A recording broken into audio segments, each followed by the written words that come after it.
Dobrý deň, prajem.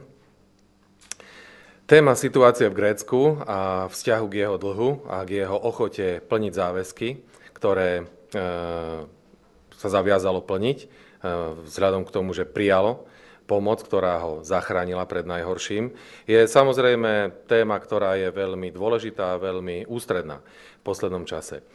SDK-UDS preto veľmi prekvapilo to, čo včera počulo z úst premiéra. Premiér svojím typickým spôsobom sa snaží oklamať verejnosť a už dopredu si robiť alibi na to, aby mohol odpustiť Grécku dlh. Čo iné je vyhlásiť, že je síce proti tomu, aby sa Grécku odpúšťal dlh, ale že navrhuje, aby Národná rada vyhlásila referendum za odpustenie dlhu Grécka, de facto. A keď to referendum bude neúspešné, tak to vlastne znamená, že môžeme Grécku odpustiť dlh. Všetci veľmi dobre vieme, že takéto referendum bude neúspešné.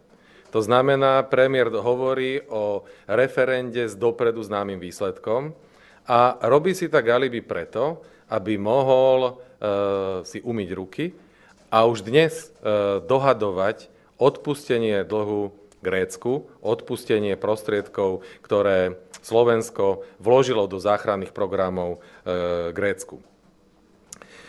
Je to veľmi typické pre pána premiéra, podobne sa choval k Ukrajine, keď na jednej strane sme potrebovali zabezpečiť, a celá Európa to chcela, reverzný chod, a premiér síce hovoril áno, ale, a snažil sa všetkými možnými spôsobmi oddiaľovať toto riešenie, komplikovať ho, podmieňovať ho ďalšími krokmi, rokovaním s ruskou stranou a ďalšími neuskutočniteľnými záležitosťami. Až tlak medzinárodného spoločenstva, Európy a ďalších spojencov ho prinútil k tomu, aby sme túto vec spravili, ktorá dnes mimochodom je veľmi zisková pre Slovensko a veľmi profitabilná. A dnes sa ňou samozrejme chváli ako významná pomoc pre Ukrajinu.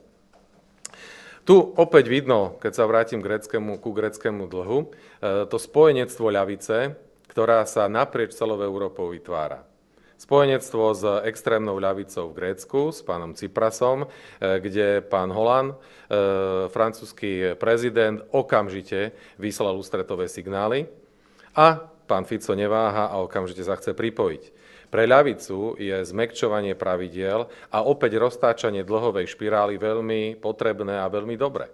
Pretože požičiavať si, zadlžovať krajinu na to, aby sa rozdalo pred voľbami čo najviac peňazí a zabezpečil sa tak volebný výsledok, je typické správanie aj slovenskej, aj európskej ľavice a SDK-UDS bude vždy zásadne proti tomu. To, čo by Slovensko malo presadzovať z našeho pohľadu, je ukončenie tohto trápneho divadla s gréckym postojom, kde opäť chcú nastoliť blahobyt za cudzie peniaze, pretože aj náš parlament by samozrejme mohol odhlasovať, že tu bude minimálna mzda 850 eur, že minimálny dôchodok bude rovnako 850 eur. Ale z čoho by sme to zaplatili? Toto ponúka grécky premiér svojej krajine, aby sa malo veľmi, veľmi dobre, vysoko nadštandardne za peniaze iných. Aj za naše peniaze, pričom samozrejme úroveň našich dôchodkov, platov je podstatne nižšie.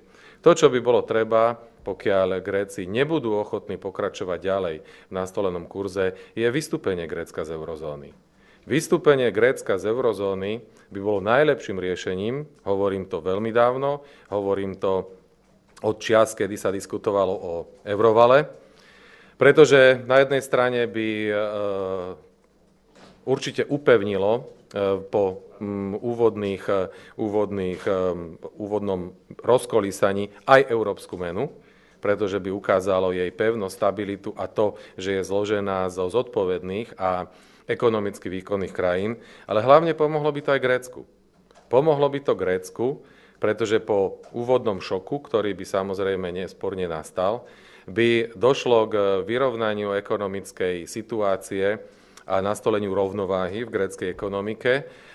Ich exportné tovary, ktorých je síce dnes minimum, ale existujú, by boli omnoho úspešnejšie a atraktívnejšie na medzinárodných trhoch, čo by mohlo pritiahnuť samozrejme príjmy, zahraničné príjmy do krajiny. O mnoho atraktívnejší by bol cestovný ruch, o mnoho atraktívnejšie by boli investície do Grécka a to by mohlo v konečnom dôsledku pomôcť pritiahnuť aj investície do priemyslu a vytvoriť tam nové odvetvia, ktoré dneska gréckej ekonomike dramaticky chýbajú a s priemyselnením vytvoriť z nej konkurencie schopnejšiu krajinu, ako je dnes. Takže toľko stanovisko SDK k danej téme. Nech sa páči otázky. Pokiaľ nie sú, ďakujem za pozornosť. Dovidenia.